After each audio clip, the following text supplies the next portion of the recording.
Hello and welcome back to the channel. Today's comic book review is going to be on ATHENA, who was created by Canete and published through Iconic Comics.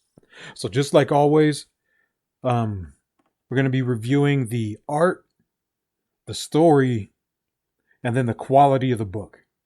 So we'll just jump straight into this one. Here's the cover of the book, as you can see. And I actually really enjoyed this cover.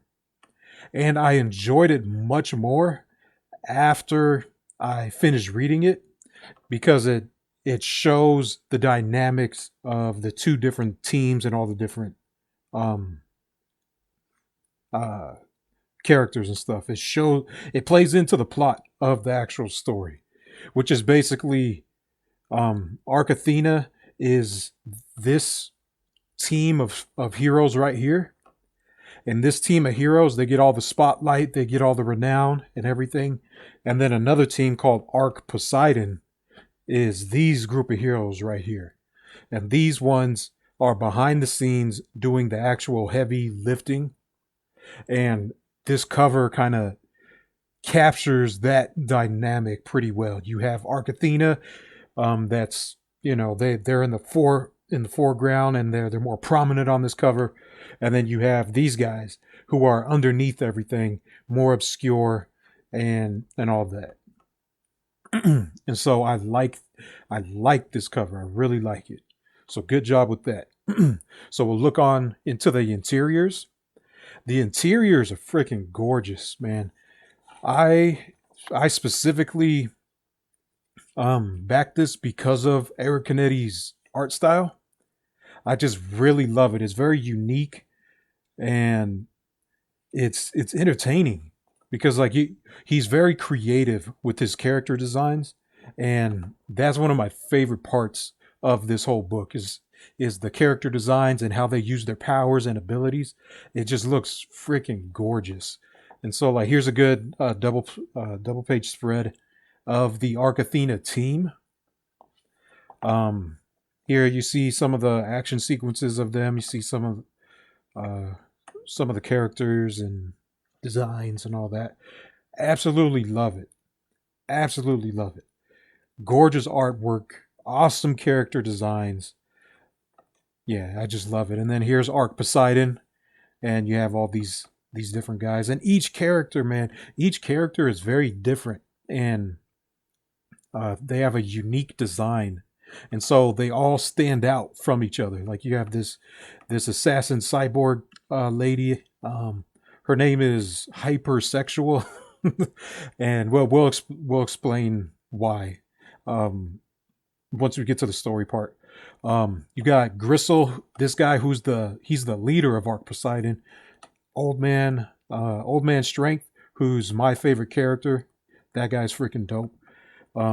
Red Wasp, Bric-a-Brac.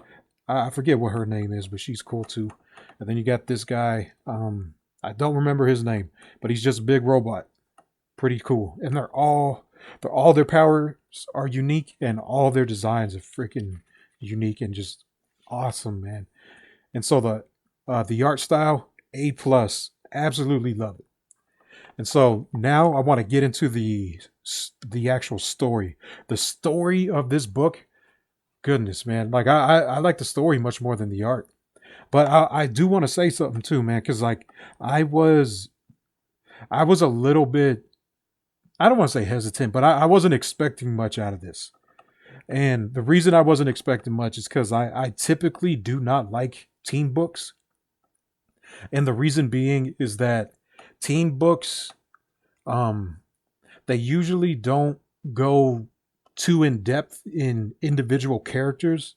They are more focused on team dynamics, and then because of that, certain characters stand out more than others.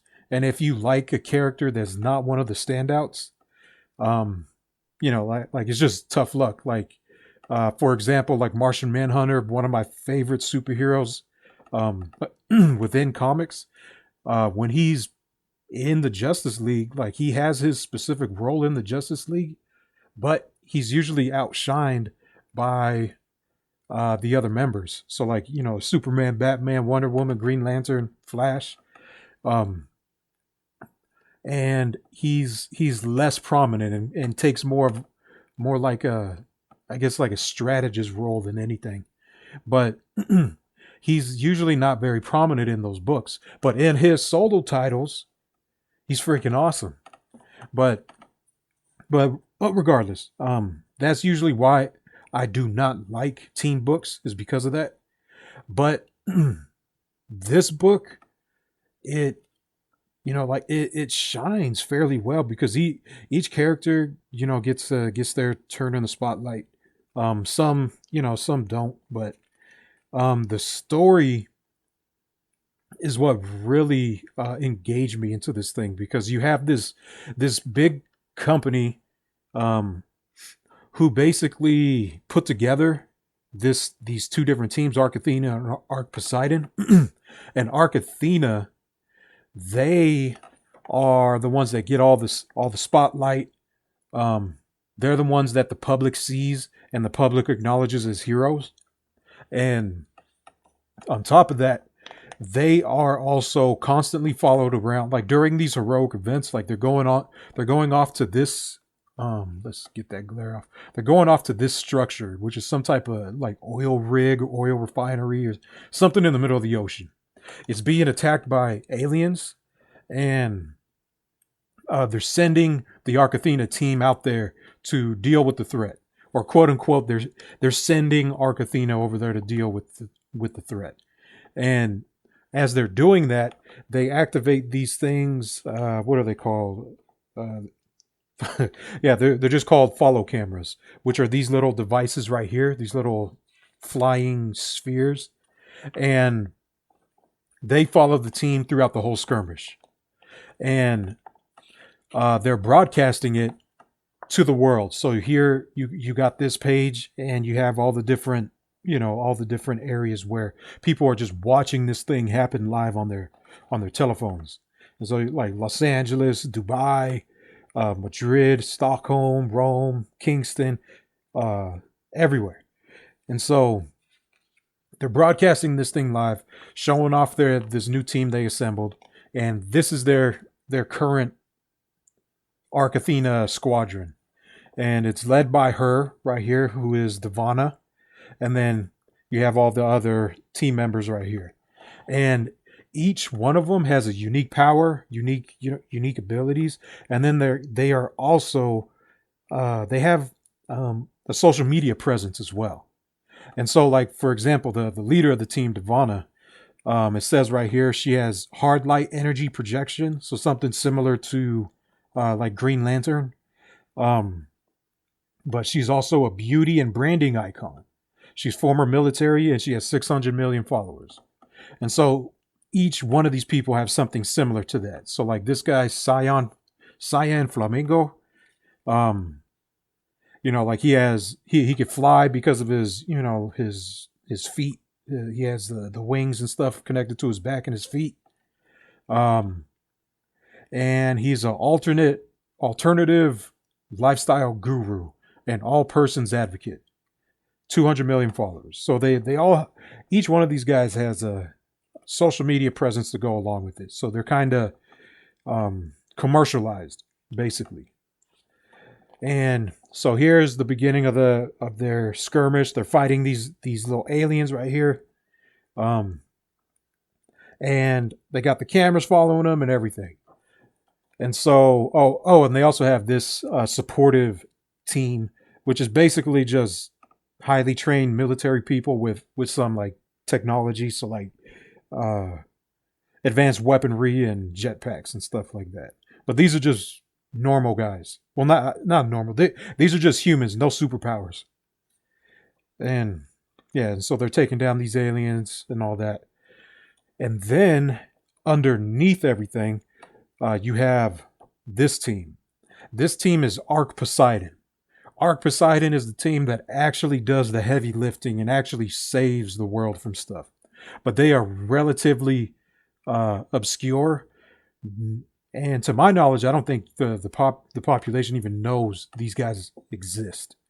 And so in this panel, I mean, in these pages, you have these guys inside of this submarine, and they're being brought to the same oil refinery or oil rig as ATHENA, and ATHENA is going to be fighting in the top, fighting all the foot soldiers and stuff, and then these guys are going to be in the belly of this thing, fighting the actual big threats.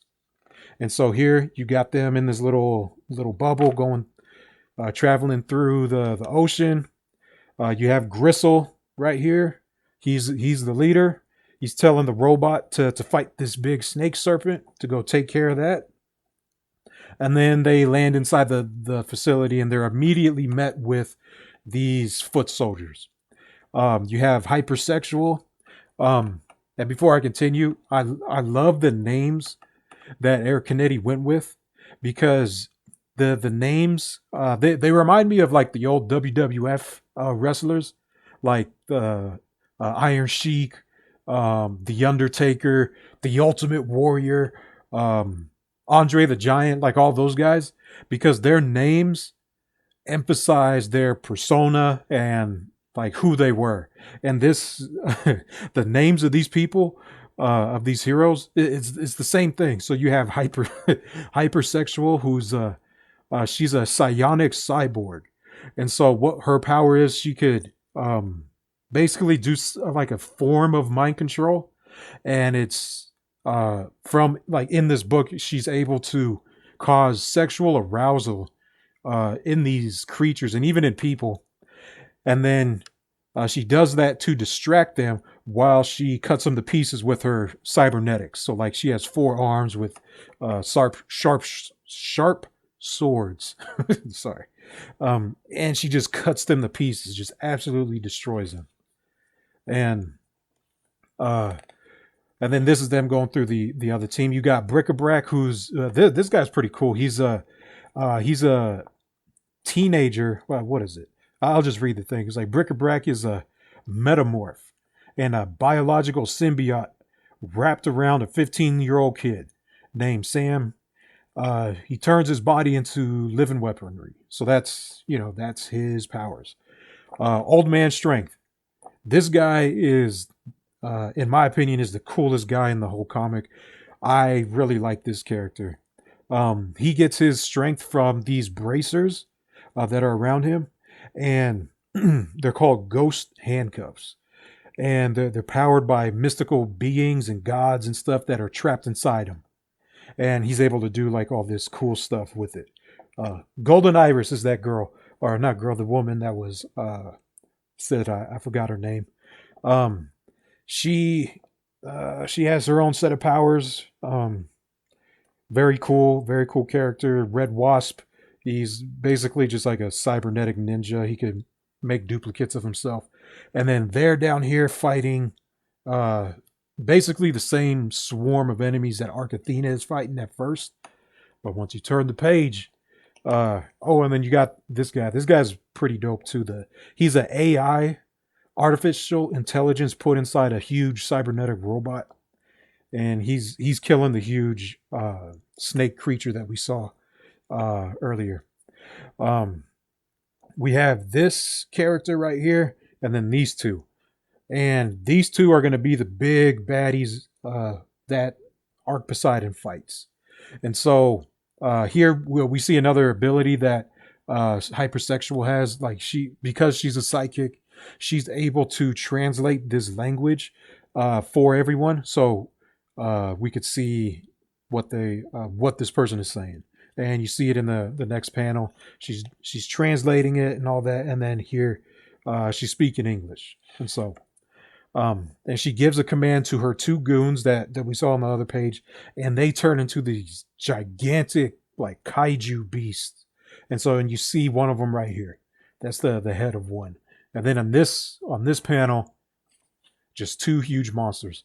And this action sequence is so freaking cool, man. So you got Poseidon dealing with these big threats, the actual people that led this invasion onto the oil rig.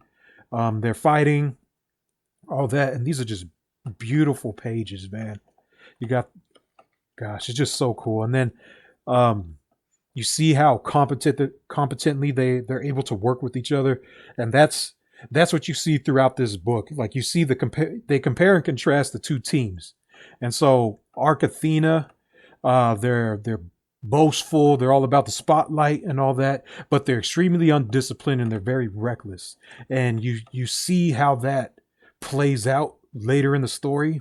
And then you got Arc Poseidon, who works extremely well together, and they're very efficient, and they're able to take out enemies and uh, together with like pretty much no problem, and they work extremely well with each other and with all their abilities. Um, yeah, and so that's basically the story. I'm not going to spoil it for you, but I love that dynamic. You have the actual professional, like the guys that are capable. They're for some reason hidden, and then you got Arc Athena, who's basically like the social media stars and all that, who get all the publicity, but they're they're rash. They make stupid decisions. They don't work well with each other, and it costs them. And it just doesn't cost them. It costs the entire team. And you'll see how and why later on in the story. And yeah, and so and there's one thing on this page I just wanted to on this page right here I wanted to highlight because I really hope this goes somewhere. You have Old Man Strength using his abilities on one of the big guys, and as he's using his powers, you can see some of the mystical beings that are inside his bracers, and they're talking to him. And you can see right here it says, "Yes, use more power." And then you see he's making his grunts and stuff, and as he's using his power, you see it affects him somehow, and he's grabbing his head and he's kind of grunting a little bit, and Brick-a-Brack has to kind of like bring him back to reality. He's like, "Hey, get your head back in the game. We're still fighting." And so, why I'm highlighting this is because I'm hoping that these characters become a bigger threat later on, and even maybe Old Man Strength himself. Somehow he gets possessed by them or something. But I thought this was just a real cool thing. And I hope this spins off or leads to some greater story. But regardless, um, yeah, I just absolutely love this book, man. The action scenes, the story, the dynamics, the characters, the way the abilities look, they are just absolutely beautiful, man. Um, so yeah, just A+ with all of that. And we'll move on to the quality of the book. The quality is top notch. This is a hardcover book. The cover has some type of I don't know what this style is called, but like you can see it has that like glossy part to it. Like the Arc Athena team has that glossy thing to it, while everything else has more like a matte finish. Solid book, absolutely solid book. The interior pages, they have that glossy cover as well. The paper quality, the paper what do they call it? Paper weight? No. Uh, whatever it's called. But the durability of the paper is very good. Doesn't bend or rip easily. Very solid. Um, Top notch quality for $25. $25. So you cannot beat that anywhere. And so another thing I wanted to highlight too was how fast Eric Canete turned this thing around. Him and the people at Iconic Comics. He launched his campaign in November. That's when I backed the book, and I got the book late December, like December like 23rd or something like that. A little bit before Christmas. I got the book before Christmas, backed this thing in September, so that's roughly about a 3-month turnaround time, and the quality is top notch. Everything was good about this game. The art, the colors, the lettering, everything, the story, absolutely wonderful, man. And I have to say, like, this is possibly my favorite crowdfunded book of all time now. Um, Black Tiger, Legacy of Fury was the top for for a long time, which is still, still up there. But I would say like this, like this tops Black Tiger Legacy of Fury.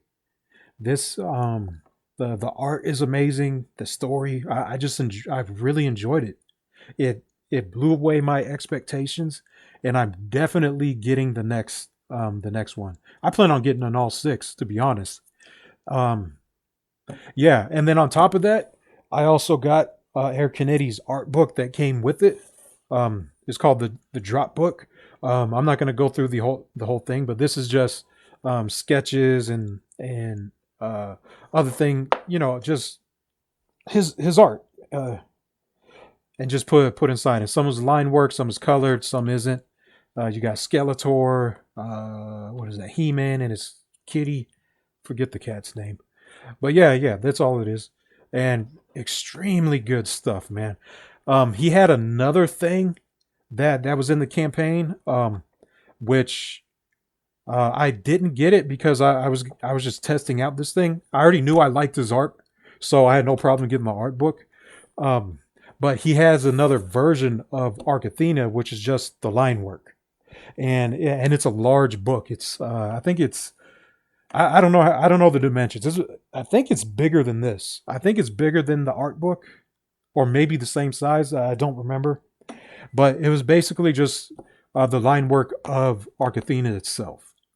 And so, if he does that in all six of his stuff, I'm definitely going to get it in the next go around. But yeah, that's the end of the review. I hope you guys enjoyed the review, and thank you for stopping by and watching it too. I hope you guys get this book. I know the campaign is closed now. I checked the Iconic Comics website and I did not see Arc Athena on there. So I do not know if this is going to be up on the website or not, but I'm pretty sure it is because that's usually how Iconic Comics does their stuff. Like they'll do a Kickstarter or a Indiegogo campaign, and then once it's completely fulfilled, they usually port it or not port it, but then they make the book available on their website. But as of today, I haven't seen this on their website, but I will link it in the description along with Eric Canete's social media stuff. But yeah. So that's the end of the video. Thank you for stopping by, and I'll see you on the next one. Bye bye.